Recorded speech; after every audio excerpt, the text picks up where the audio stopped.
And the first thing that we have to do and get out of the way right away is the meaning of this word submission.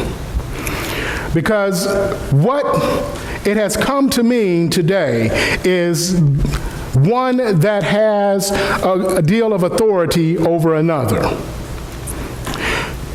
That's not what we're talking about. I use the military example all of the time. At least this example works in the United States. It doesn't work everywhere, and it doesn't work when you have a draft. But it does work in our current military.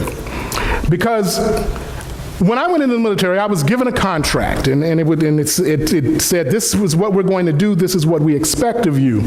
And then I raised my hand and I took an oath to obey the lawful, keyword lawful, orders of those who are appointed over me.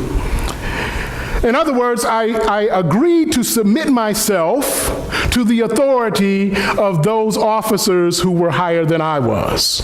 That submission, however, was voluntary, because at any point before I raised my hand and took that oath, I could have said, nope, this is not for me. As a matter of fact, it's gotten even easier now. I hear that after you take the oath, you can still say, nope, this is not for me. It wasn't the case when I went in. Once you raised your hand and took the oath, you belong to Uncle Sam.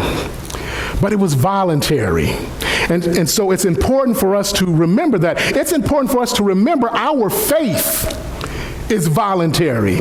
You cannot force salvation on anyone, amen?